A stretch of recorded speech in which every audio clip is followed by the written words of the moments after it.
We lie to ourselves. We don't tell ourselves the way things really are. And when we do that, then we can't fix our problems. If we can't fix our problems, we're not going to improve. So we have to be truthful to ourselves. I have to be truthful to myself. You have to be truthful to yourself. You have to stop rationalizing, stop making excuses, stop telling yourself little watered down assessments of where you're really at. Tell yourself the truth.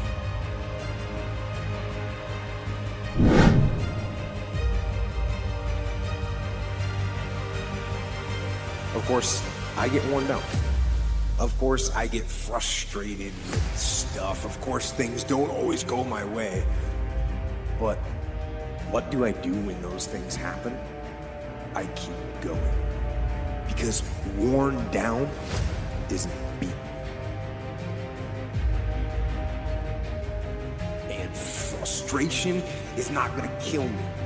And the things that don't go my way, they just turn into targets that I'm going to attack harder.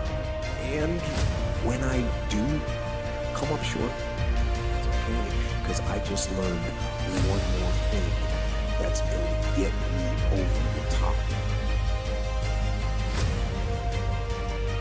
Get there if you don't give up. This is why we have to have an idea or plan or purpose. And once it is placed in your mind, you got to put that thing in repetitious mode and be like, I got to do reps to get there. I've got to remind myself daily. I've got to lift daily. I've got to run another mile. I got to believe when no one else believes in me. I got to get up and go. And once I get my get up and go, everything that I wanted comes closer. You are built for it. Yes, sometimes seasons aren't favorable. But don't you ever forget this truth. You are highly favored. Each step you take towards your aspirations is how you arrive to the destination called success. You will arrive there, and then you'll look at it and say, if I knew it would be this easy, I would have started long ago.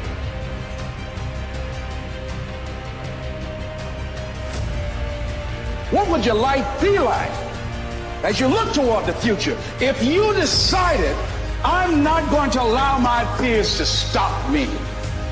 What would your life be like?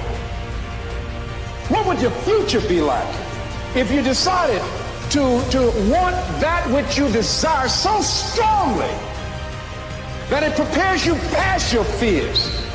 That you experience the fear, as the one book says, feel the fear and do it anyway. What would your life be like? And I'm saying to you that all of us who have been entombed by fear have the capacity to resurrect ourselves. And there are going to be plenty of times in your life when you're not happy. There might be years.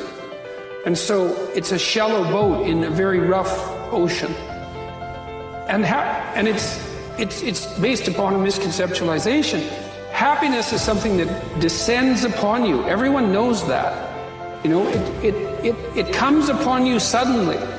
And then you should be grateful for it, because there's plenty of suffering, and if you happen to be happy, well, wonderful. Enjoy it. Be grateful for it. That you will fail your way to greatness. That most people allow their fear of failure, 80% allow their fear of failure to outweigh their desire to succeed. When you're willing to fail again and again and again, when you make up your mind to become unstoppable, when you make up your mind to become a no matter what person, then that will then give birth to a part of yourself that you don't know right now.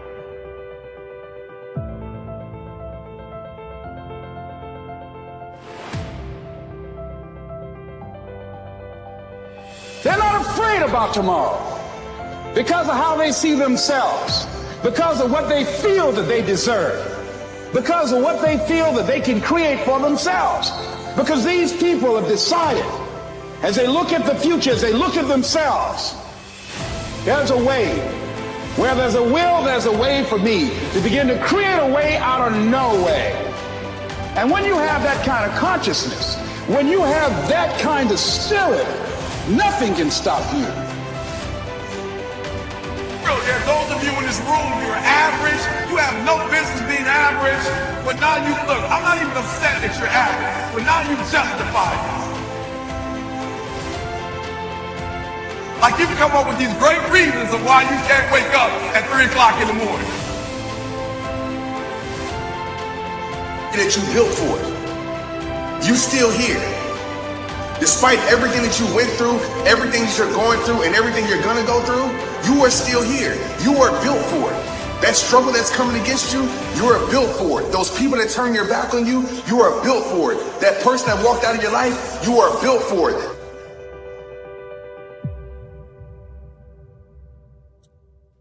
You see, the very thing that's supposed to be your demise can be the thing that gives you your elevation.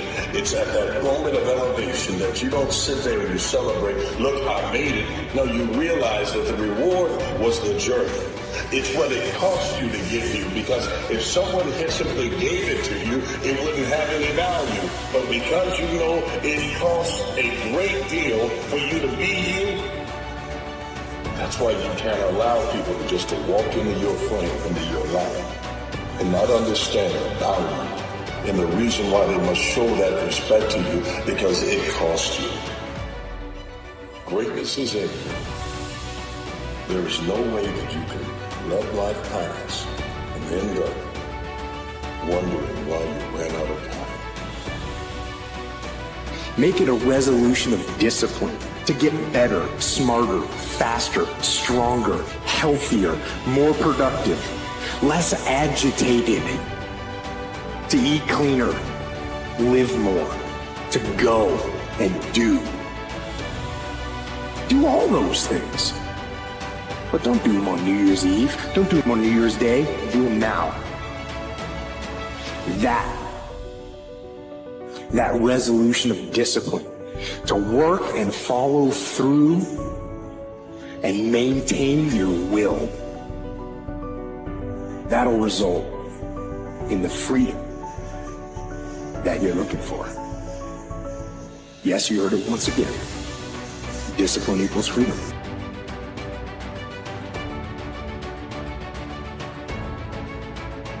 Why are most people living a life of average, of mediocrity, of just pathetic, boring lives? I'm going to tell you, it's because they compromise. They continuously compromise on their goals and dreams. You begin to compromise the goals and dreams that you have. You begin to negotiate them away, and I often wonder to myself why you would do this. You only get one run at life, you know. There is no second run. There is no trial run. If you think this is a trial run, my second time around, I'm really going to go all in, you're not. You're not. This is it. And so if you are here and you've got goals and dreams, why would you ever compromise? When you implement discipline, true and unflinching and unmitigated discipline in your life, when you stop trying to find a sweatless solution, when you look for weaknesses to work on, when you allow no easy excuses. And all that starts when you stop lying to yourself. When you stop lying to yourself, that's when you can become who you know you should be. When you tell yourself the truth about where you are, so you can make sure you are in the right place. And if you're not in the right place, then you can get yourself on the path to get there. The path of discipline, the path of hard work, and the path of truth. It's possible for you to live your dream. It's necessary that you associate with winners, that you work your system, that you are relentless, that you never give up. It's you. You've got to take personal responsibility. You've got to make it your personal business to make it happen. And you've got to resolve within yourself that I can do this, that it's hard, but you've got to say, I'm the one. But you know it's going to be hard, but find out what will make it worth it for you.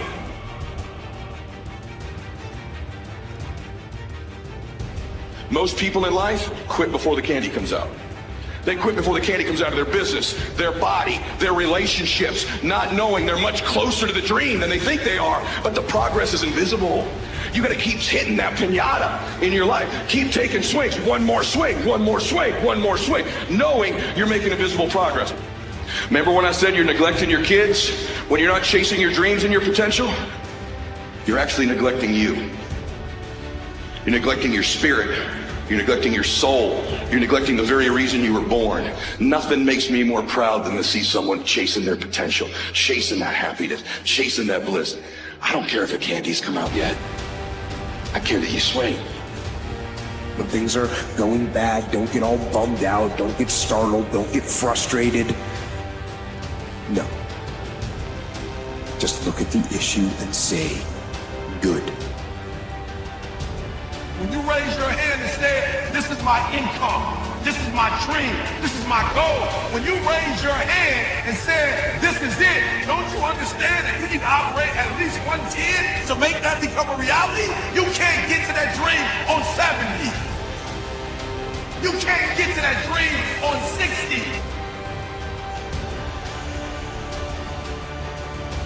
You can't get to that dream waking up at 6 or 7 o'clock.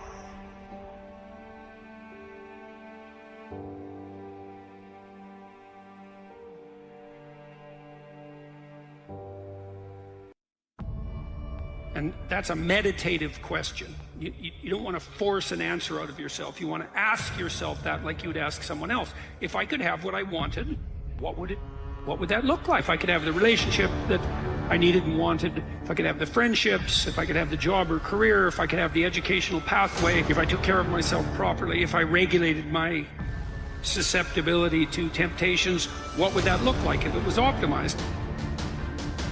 And then that sets you up a goal that has some motivational force. This is worth doing. The next goal is to take your goal and to fragment it into micro goals until you find a micro goal that's small enough that it still presents some challenge that you will do. Most people overestimate what they're going to do in a year, and they underestimate they'll do in a decade. And I know a decade sounds like a long time, but how many can remember where you were a decade ago and realize the time has gone like this? And our whole world's accelerating. So a decade will go down before you even know it. The question is, what are you going to do with it? And you want to make sure when you arrive at the end of that decade, you're a different universe than when you started. So in the short term, it may go up and down, but the long term, it's explosive. So as you begin to look toward making this your decade, as you begin to look toward making your life different, as you begin to look at yourself, you've got to redefine yourself. Who are you right now? And who must you become in order to create what you want? What has to change about you?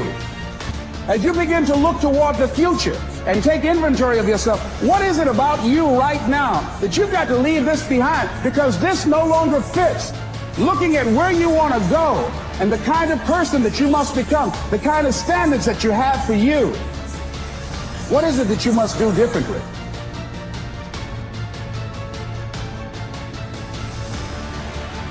Don't wait. Your time will never be heard. But if you start where you stand, if you're willing to work with whatever tools you find in your hand, if you can take command of those, you can do more than what anyone could ever understand.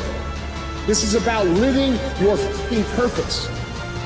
Your story is needed. Your story is important. Your story is it's a necessity of the fabric of this entire fucking country. Because without the story of your wins, there will be less people that win. And there will be more people that become mediocre. And this is an obligation that you have. Don't rationalize. Don't negotiate. You have to tell yourself the truth.